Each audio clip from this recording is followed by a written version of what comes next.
Salut à tous, c'est Nisno. Aujourd'hui dans cette nouvelle vidéo, je vais vous expliquer comment retirer le nom des icônes de vos applications sur l'écran d'accueil de votre iPhone et dans le dock. Donc on va utiliser un bug d'iOS 10. En revanche, il faut savoir que ça peut être un peu contraignant, vous allez voir par la suite pourquoi.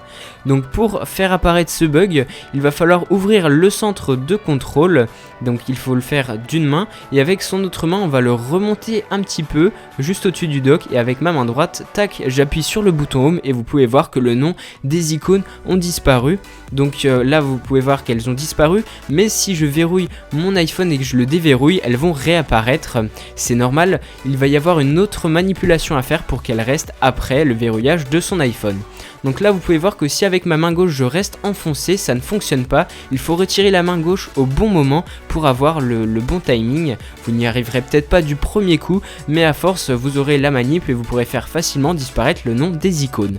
Donc pour que le nom disparaisse même après avoir verrouillé son iPhone, il faut se rendre dans accessibilité et réduire les animations. Donc c'est une première contrainte, vous êtes obligé de faire ça si vous voulez vraiment cacher le nom de vos icônes. Et ensuite vous pouvez refaire la manipulation. Et maintenant si je mets en veille mon appareil et que je le redéverrouille, eh bien le nom des icônes ne réapparaît pas.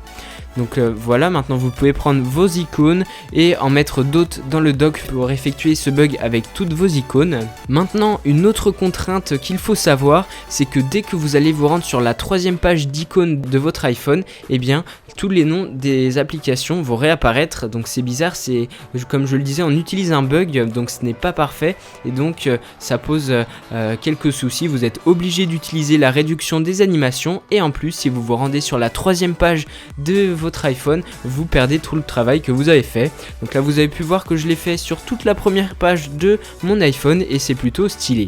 C'est tout pour cette vidéo, si elle vous a plu n'hésitez pas à mettre un petit pouce bleu et à vous abonner à ma chaîne pour plus de tutoriels et tests high-tech et moi je vous dis à très bientôt pour une prochaine vidéo.